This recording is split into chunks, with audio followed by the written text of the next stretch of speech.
How did your parents discipline you when you were young? I got hit so much, man. I was not a good kid. What's up, friends? You got questions, I got answers. Stay tuned because we got another AMA, and this one's gonna be juicy. In fact, I'm wearing this reddish shirt. I'm not even sure. Again, colorblind problems. Rather than my normal blue because it's about to be fire. Oh, you notice my new mug. Yeah, that's for all those tea heads out there. I'm very excited about this.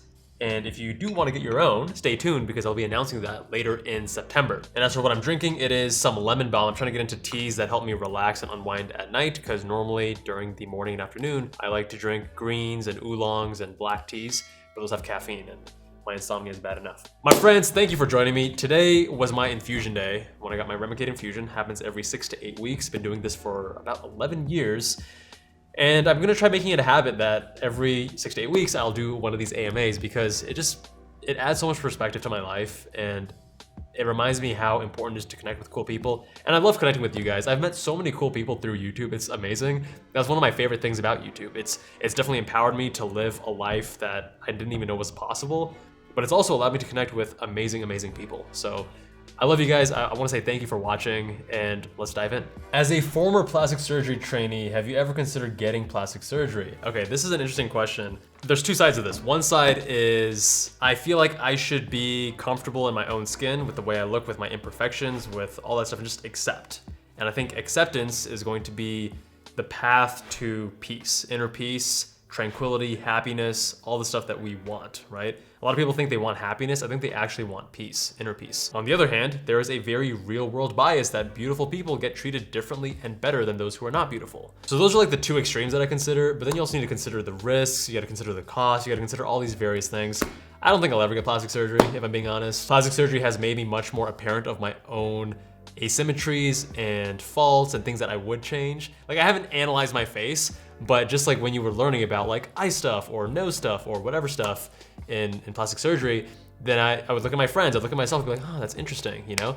And it's made me more aware, but also more appreciative, not necessarily just more critical, if that makes sense. My views about financial management of doctors, a lot of physicians and future physicians are really bad with money. I'll be making more videos on finances. A big part of it is we're so overwhelmed with massive amounts of debt that we just stick our head in the sand, and that's not helping anyone. I've seen so many people justify bad decisions financially in medical school because like, drop in the bucket, I'm in 200K of debt. It's like, yeah, but you dropping another 1 grand on a new phone, new computer, or new whatever isn't just 1 grand, man. That's gonna compound. Like, it's the compounding effect working against you because of interest. Anki guy or nah? Of course I'm an Anki guy. I have so many videos and my whole playlist on Anki on the Medical Insider channel. It served me tremendously well in medical school. It's one of the most powerful tools for spaced repetition and active recall, especially when you're memorizing a lot of content for med school. But Anki is not perfect. There are significant deficits, and that's why we created MEM, which is a new and improved version of spaced repetition. And it's kind of interesting. You have two camps. People that use MEM usually love it, and they're like, wow, this is so much better. And the review sheets, the integration, there's all these little things people don't realize with Anki. Like with Anki, you tend to memorize discrete bytes of information. The problem there is that you don't have a comprehensive mental framework of the thing you're learning, and you have isolated facts. And it's harder for you to relate and truly comprehend the topic.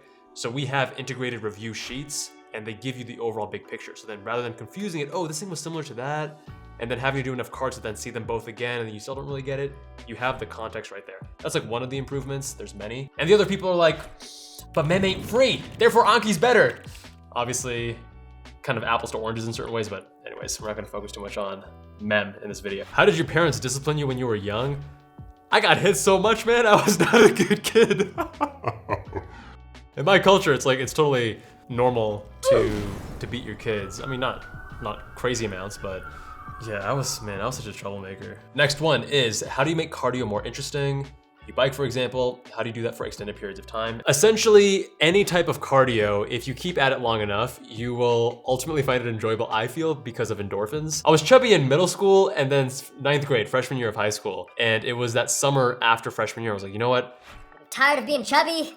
Something's gonna change, and I started biking on my Costco mountain bike, and I started running a lot, and I slimmed, and then like less than half a year later, I had this massive growth spurt. What I will say is that I hate running. Running is the worst thing in the world to me, but if you keep at it long enough, if you get through that hump, then eventually it can be enjoyable because you get the endorphin rush, the runner's high. Now you can do the same thing with running, with cycling, with a lot of different forms of cardio. The main thing here is to realize that you're gonna have some resistance at the beginning and understand that it will change. If you're on day 5 and you're like, oh my God, I hate running, I hate cycling, I gotta do this again, I'm supposed to do this for the rest of my life, then you're just gonna stop on day 6. So if you instead say, hey, you know what, let me just get through 30 days of this and then I'll reassess whether or not I even wanna keep doing this, that's a great way of approaching things. And maybe cycling's not for you, or maybe running's not for you. Like running's definitely not for me, even though I can get a runner's high because like my knees and joints and I don't know, cycling's just more fun. I get more speed, I get more adrenaline. Some other ways to make it enjoyable, you can listen to music, audiobook, podcasts while you ride. You wanna be careful though, because you need to hear around you. So they have these headphones that actually conduct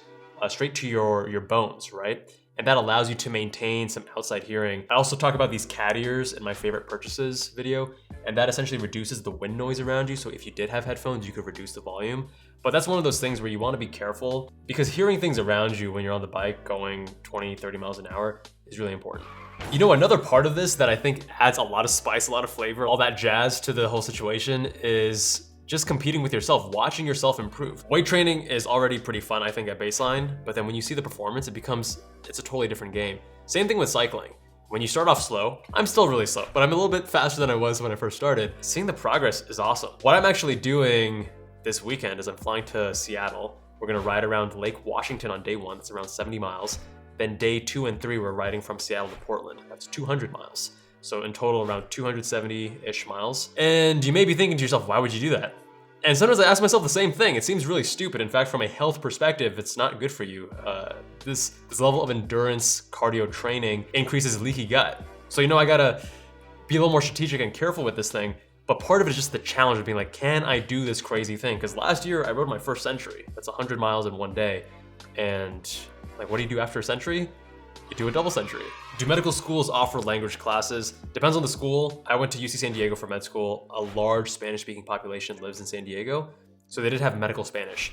I took Spanish in high school for like 3 years, I think it was, and then a little bit of middle school. And then I also did 1 semester in college just to like fulfill some requirement. Having that experience with Spanish was so clutch when I was doing free clinic in San Diego, or even just having patients come into the regular hospital that were only Spanish speaking, because then you can get a translator or an interpreter, which works, but oftentimes they're busy with other people, you gotta wait, it's a whole process. So just being able to speak the language is super clutch.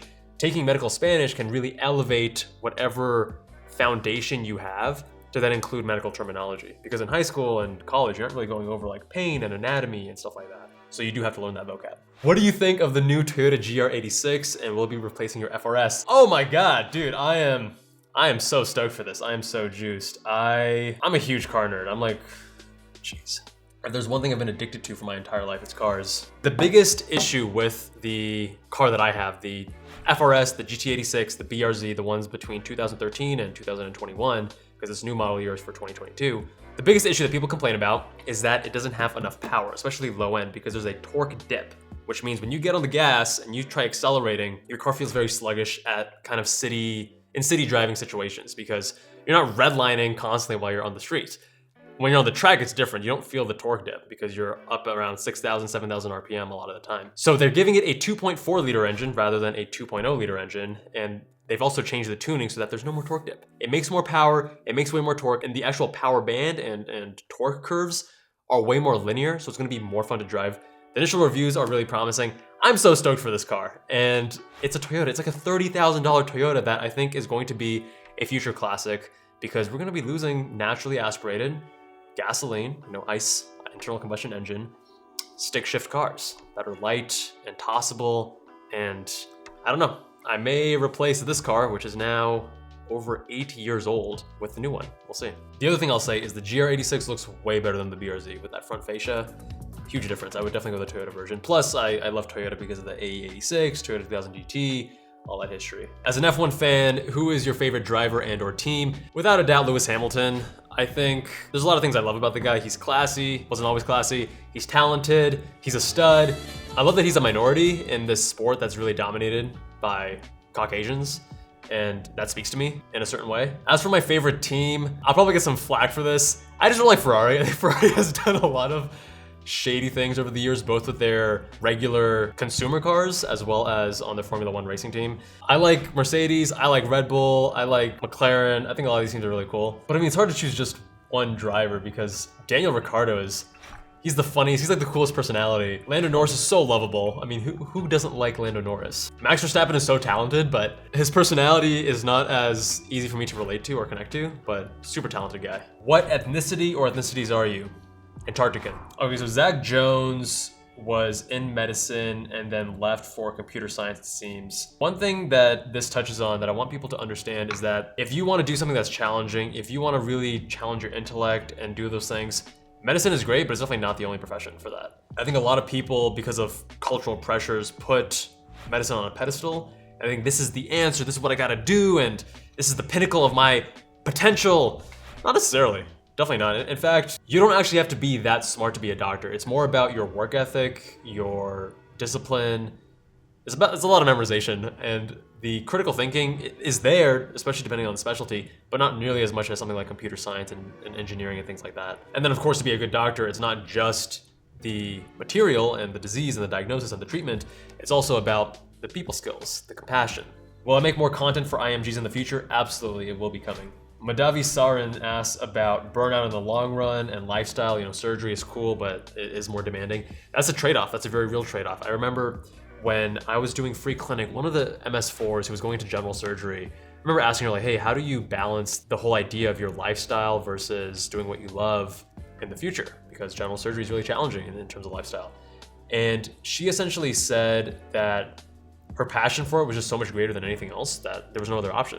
And that's just, I mean, she needs to sacrifice some sleep, some lifestyle for that, but it's what she loves. And I think that should be the ultimate guiding force for the most part. Not the only thing, but that should be the main thing. What do you love to do? What's gonna really excite you in the mornings? Because your parents saying that you are gonna want a more comfortable lifestyle by the time you're 40, they're onto something. That is important, but if you choose something based on lifestyle and not passion, you're probably gonna regret your decision. I'm seeing a common theme of burnout and how to address it in the comments. What I will say is that it's a very complex issue, and unfortunately in medicine, because of the way medicine is structured, including medical training, it's very likely that you will face burnout at some point in your career. I've definitely faced burnout. And there's a variety of ways to overcome it. Most of them you already know. It's kind of boring stuff like the lifestyle, the wellness, the sleep, the people, the social support, all that stuff that I've covered in other videos. One thing I'm also gonna say is that you want to outsource things and leverage your time as much as possible, which is one thing that most of us don't do, and I'm gonna be making another video about this exact topic. If you don't value your time enough to pay people to do things that you don't actually want to do, you're gonna find yourself very short on time. Life is finite. I mean, I'm only 30 right now, and it's really hitting me hard the last couple of years how short my life is and how much time I just waste. Even though I try to be efficient and intentional and whatever with how I spend each moment, there's a lot of time I waste. And if there's something that I don't want to do because I'm not enjoying it, I used to wash my car by myself for years. And then only last year I was like, you know what? I'm just too busy for this, and I don't hate washing my car, but it's not the most fun, exhilarating thing either, even though I love my car. So now I pay someone else to do a good enough job once or twice a month. Similar question, what if you like surgery but want time outside of medicine, like family? I will say that there are still surgical specialties that have varying degrees of lifestyle. Neurosurgery is gonna be more challenging. Cardiothoracic surgery is gonna be more challenging. Something like ophthalmology, if you are okay working on really minute, small structures, super precise, then maybe you'll still get a kick out of that, right? And the cases are very short. You can have a much more balanced lifestyle than something like neurosurgery or cardiothoracic. And if you do something that is more shift work focused, like trauma surgery where you're on call, then you can have more flexibility as to when and when you do not want to be on call. How many hours you want to work per week, for example. Do I follow a certain diet? I have experimented with a lot of diets, and I have a few videos on intermittent fasting, which we'll link below, not just on this channel, but also Med School Insiders. MSI, I actually explain the research of intermittent fasting and time-restricted feeding. And then on this channel, I talk about my own experience. I don't subscribe to any particular diet right now. I've experimented with a lot. So I've done gluten-free, plant-based, which is like vegan, specific carbohydrate diet. I've dabbled with autoimmune protocol. I want to try that again. Ketogenic, maybe one or two other ones. And right now, what I try to avoid is dairy and deep fried foods, and try to reduce my red meat intake. I try to do lean meats or fish instead. Another thing I'm experimenting with my food is using a CGM like this, which tracks your blood sugar throughout the day. And some crazy things have been happening. I actually talked about this on my Instagram story from earlier tonight. So if you're not already following me there, definitely give me a follow on Instagram because there's a lot of cool content that you'll see. And if you're not familiar with levels or continuous glucose monitors for healthy people, then check out my video linked below. Thoughts on Teslas and EVs? They're the future. EVs in general. Tesla gets a lot of love and a lot of hate. It's like very polarizing. I think there's some great things about Tesla, some not so great things about Teslas. They're the future, but I'm still gonna enjoy internal combustion engine cars while I still can, because just rolling through gears and all that stuff can't replace it. This is my opinion about psychiatry as a residency. I think psychiatry is such an important field. Thankfully, we are, as a society, placing more and more emphasis on mental health and treating it like it should be rather than stigmatizing it. So psychiatry is super important, and I think it's only gonna grow in importance and just overall social acceptance in the future, which is a great thing. Do I take any supplements? Not really. The main thing I take, it's for my IBD, so I do vitamin D. Actually, I haven't been doing this for months, but what I used to do in the past was vitamin D, curcumin, and a probiotic. Those 3 things. I don't take any multivitamin. If you have a varied diet, I think in most instances it's not necessary, but of course, speak to your physician. How do you study for anatomy, and how do you develop grit to stay motivated long-term? First of all, check out my grit book summaries on Med School Insiders. That whole book by Angela Duckworth, it's a 2-part video summary I do. It's all about grit, right? So anatomy, I'm actually releasing a video in September about how to study for anatomy. You will definitely find that useful. How to stay motivated in the long term. What I'll say from my personal experience is that one of the most important things is to find the silver lining, find the joy in what you're doing. I think anatomy is so fascinating because it applies to every single human in the world. It applies to yourself. If you find the beauty in things that, like, it's amazing to me how so many people can find the most interesting things dull and boring. Like, when you were a kid, when you were a baby, you were so curious. And then somehow over time, you started associating curiosity and learning with school and all the negative aspects of school, the structure, the homework, the restrictions on your creativity and how you have to do this and you can't say that and you gotta be quiet. And then learning becomes this bad thing. But if you can just tap into the beauty of learning stuff and just enjoying what you're learning, you're not gonna feel the need to be motivated to study. I love studying anatomy, and the cool thing is that I just loved it for its sake back then, but if I tied it to my future, right? My future as a physician, my future as a surgeon, then it would have even more meaning. I would be even more excited about it. And then you apply it to working out, like knowing the various muscles and what acts on each joint, and then you're in the gym working out. You have just such a greater understanding of various things, all from studying one single subject. I'm not trying to be mean, but the first thing I noticed was your hairline fading. Any hair care tips to preserve? Damn, I haven't noticed my hairline fading. I guess I'm not as observant as I thought. No, I don't have any tips to preserve it. I guess reduce your stress, and if nature runs its course, then just embrace it. Med school rotation you hated the most. Oh, this is gonna be a juicy one, so I'm gonna probably offend someone. I really did not like OB-GYN. OB-GYN is a fantastic specialty, a fantastic field, and there's a lot of amazing OB-GYN doctors, and I know some they're really cool people. However, your experience of any rotation is largely a function of the people you are working with, their idiosyncrasies, the various like fair and unfair things that happen, the cool things you see, or the boring time you have at clinic or whatever. During my OB-GYN rotation, I will say there was one memory I have that I'm like, this is so bizarre how we think certain things are socially appropriate and other things are not. And I think like this comes into sexism, essentially. So it's after rounds, we're going downstairs to the lounge, and there are 3 female residents from like intern to senior, and then there's 1 also gay male resident, and then me, so there's 5 of us. And we go downstairs, and the conversation, like as a med student, you're not leading the conversation, you're just kind of just like there as a bystander, like nodding and smiling and whatever, and trying to contribute whenever you can, whatnot. So the conversation for a good like 10 minutes was just on men and how men are terrible and men do this wrong and men are pigs and and I was like, this is so uncomfortable. And I just remember thinking like, this is so inappropriate. I didn't say anything or report anyone or do it. Like it's not a big deal to me. It didn't feel like a big deal. As I'm saying this, I'm kind of realizing that this is the kind of stuff that we need to stop. I also remember thinking that medicine just needs more love. We need to just love one another, be patient with one another, try to understand one another more. The whole world needs more of that stuff. Not a question, just want to say respect and admire you, my man. Dude, that is such a warm message. Thanks so much, man. I appreciate that. Hope you have a great day. Do you have a girlfriend? Haha. This question comes up every time. No, I don't.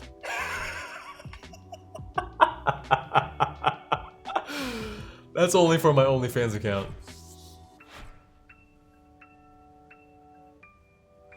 Were you always so positive and optimistic, or is that something you developed? I really like your attitude. I appreciate that. I wouldn't really call myself positive and optimistic though. I think a lot of my friends, they actually say that it's easier for me to find the negative in things that I don't like, the things I want to change and stuff like that. What I think you might be pointing to though is how I try to see the good in a challenge, in an obstacle. And that was something that I developed particularly when I got diagnosed with Crohn's when I was 18, because I think when you're forced in any situation to the extreme by some really significant obstacle or challenge, you have two options. Either you sink or you swim. And in sinking, you're spiraling down, you're letting that thing consume you with the negativity. And then to swim, you need to find that inner strength, which everyone has. You have much more than you realize. And in doing so, you can find the goodness in the world. Because is life fair? Do shitty things happen to good people? Yeah, all the time. But if you focus on that reality, it's not serving you. It's not serving the people you love. It's not making the world, yourself, other people any better. It's just dragging everything down. So when you can actually just reason through it in that way, it just makes logical sense. The only sensible thing to do is to try to find the good and try to be more positive and optimistic. In fact, I'm trying to take that beyond just obstacles and challenging situations and applying it to everything in my life, right? Even the guy who does some really dangerous maneuver and almost gets into an accident or hurts my passenger in the car, that sucks, man. That's so inexcusable. You shouldn't be doing that. But, you know, rather than focusing on how, oh my God, this person's terrible, like, how can they do that? It's like, you know what? Let's just be thankful that we're safe, and what can I learn from the situation? Because people are gonna keep being people. What can I do so that I can learn from the situation and try to avoid any dangerous situations like that again in the future? Did you ever have any failures? Any? Yes, and I am sorry if my videos have made it seem like I don't have failures. And I'm not trying to give off that impression. I think it's natural that we focus on the highlight reel, we focus on the positive aspects. Yeah, man, I have so many failures. One thing that right now that has been bothering me for years, like for several years actually, and I've talked about this before, is just like physique and fitness. Because I've had failures in many aspects of my life, but with most aspects of my life, even after failures, I can pick myself up and then reassess and work hard and make some progress that I'm happy with. But with fitness, I feel like I put in so much time and effort and I have so little to show for it. And it's frustrating, it's embarrassing. It just doesn't feel good. So about a year and a half ago, at the beginning of the pandemic, I actually hired a personal trainer. He's remote, he's in Texas, in Austin. And that has helped. He has shown me things that I wasn't aware of in terms of like my sticking points with training and my mobility. Because, you know, I want to avoid injury, which is a big part of why I would make some progress and then slow down and kind of do this yo-yo thing. And working on that mobility really relentlessly, like 5 days a week, has helped a lot in me being able to lift heavier, make more progress, and avoid injury. And I was so frustrated. I remember reaching out to my coach and being like, hey, are there some labs you think that I should be drawing other than testosterone, which is like the most obvious one? And we did all these different labs, and the only thing that came back interesting was that my testosterone was a lot higher than I expected. That was interesting, right? Because on one hand, now it's like, okay, that's not, like, I'm eliminating possible problems. And then you look at IBD and nutrition, and am I eating enough protein and just total calories? Am I sleeping enough? All these things. And those are getting pretty dialed in for the most part. My IBD is super well managed. So it's just like one of those things that I've put so much time and effort into, but I just can't get the results that I want. And it is frustrating. The thing is, learning about the testosterone, it of course was valuable in ruling a possible thing out in terms of my slow progress in the gym. But it also taught me things about my personality that I knew before, but like I now have something I can point to. I'm like, okay, it's like I have more compassion for myself for things that, you know, sometimes maybe I'm a little bit too aggressive, or like I'm too driven, or well, there's certain things I'm not gonna say on camera, but like it's now giving me better understanding. And that does tie in well with this next question, which is, what are some things you've learned about yourself while observing people? And I mean, there's a lot. You realize that everyone is more similar than different, and the things that bother you about other people are oftentimes a reflection of things that bother you about yourself. Or in some way, they point to something that you don't like about yourself.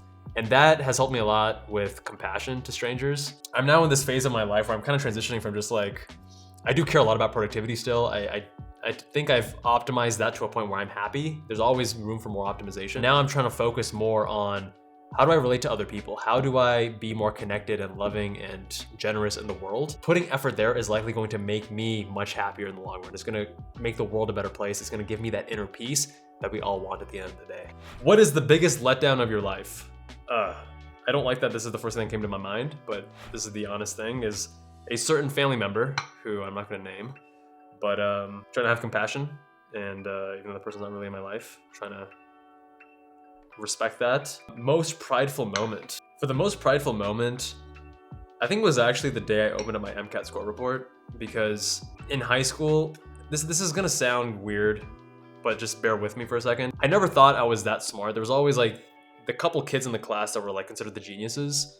And when I look back, I find that silly that I didn't consider myself to be at the same potential as other people. And I don't know why that is. I don't know why I was selling myself short in high school, because we had like a math competition and there like only 3 people in the entire school, in my entire grade, got past the first stage. And like I was one of those 3 people, and a couple of the smart kids, 2 of them made it, and then like 3 others didn't.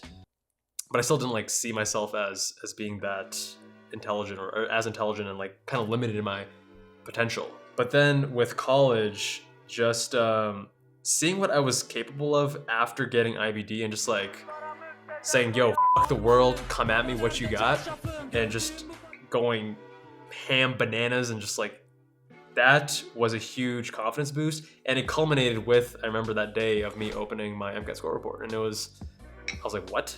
Like, this is not what I was expecting. It was awesome. And I think a lot of us, including many of you who are viewing this video, do the same thing. You sell yourself short. You think that because of X or Y things in the past, maybe you weren't the best student. Maybe you had some C's and D's. Maybe you, whatever it is, you have some excuse, you have some belief that's holding you back. A big part of why I started Med School Insiders, and you watch those first videos, like, hey guys, these are the lessons I've learned that I want you to know, because when you unleash your own potential, when you can see what you are capable of, when you believe in yourself, you're gonna surprise yourself. You're gonna do so much more than you thought possible, and it's f***ing incredible. Tips on how to deal with anxiety and public speaking. I had major issues with public speaking that I only got over in medical school. It was really embarrassing, actually. I was so bad at public speaking. I felt like my voice would shake. I would talk way too fast. I didn't know what to say. I would say stupid things. I was so self-conscious about it. It was only after I started putting in the reps that I got more comfortable with public speaking. And it was actually when we were pitching Blue Link to Janet Napolitano, the UC president, and trying to get funding. I told myself, like, channel your inner Steve Jobs. It's just so corny to say, but that's what worked, man. I was like, I took 5 bullet points. I didn't even, like, I rehearsed the speech in terms of what I had written down, 5 bullet points, the 5 main points I wanted to make during my presentation. And I used the pauses, I used the silence. I changed like the pacing and the tone. And it was fun. It was so fun to give that speech, because I was talking about something that I worked so hard to create, and my team has worked so hard to create, and I was so passionate about. And even after the talk, my friends were like, I remember my VP coming up to me, he's like, dude, where did that come from, dude? And that was when it just clicked. And I was like, you know what? Public speaking can be fun. I think one of the key things for me that I learned in that moment is I have to be talking about something that I actually care about. If you need more exposure, more practice, I do recommend Toastmasters. It's pretty affordable. I think it's a very valuable program. I did it for a couple years. I'll probably do it again at some point. Or try to just volunteer more in class, like volunteer to give the presentations when it's offered, or speak up more in class. Just like get the reps in, it will become easier. And it's one of those funny things that when you look back, you're like, wow, I can't believe how much I held myself back just in my own head. This wasn't reality, this was just in my own head. How do you deal with the comparison trap? Ask yourself, is this serving me? So if you are comparing yourself to others and feeling bad about yourself, this doesn't work 100% of the time, but oftentimes these unhelpful behaviors and habits that we do, when you ask yourself, hey, does this serve me? And you just walk through it, you realize how silly a lot of these things are. And you're like, you know what, why should I be comparing myself to others? Yeah, I've been working out in the gym at the same time. This other guy started working out at the gym, and his progress was like, bam, my progress was like, bam. I'm like, you know what? Good for him, that's awesome. I can try to learn from his technique, from maybe what he's doing differently than I am. Maybe there's something there, but maybe there's just no point in comparing, because we're 2 different people with 2 different physiologies and biologies, and we're gonna respond differently. And the same thing goes with school. You can try to learn from students that perform well, but some people are just really gifted at different types. Like, I think I have certain strengths academically and certain weaknesses. And if I compare myself to my friend who has super good memory, and I'm just gonna feel like a loser to be like, oh my God, my memory isn't nearly as good. That's not serving me or him. That serves no one. So why should I do that? That's silly. What can I actually learn and extract value from the situation? I should focus on that instead. Where do you see yourself 5 years from now? I imagine Med School Insiders has grown a lot. We're actually recruiting pretty heavily. So if you are interested in joining either MSI or helping me with my personal channel or my personal blog and whatever, all these other things that we're doing, then please reach out, because we're trying to build this into something much bigger, right? Much more impactful. And I want to get involved with various things. I want to get involved with more car stuff. I want to get involved, like, life is so short, carpe diem. You gotta seize the day, seize the moment, and do what you love. So I do enjoy what I'm doing right now, but I also feel like I'm missing out on a lot of things I want to be doing.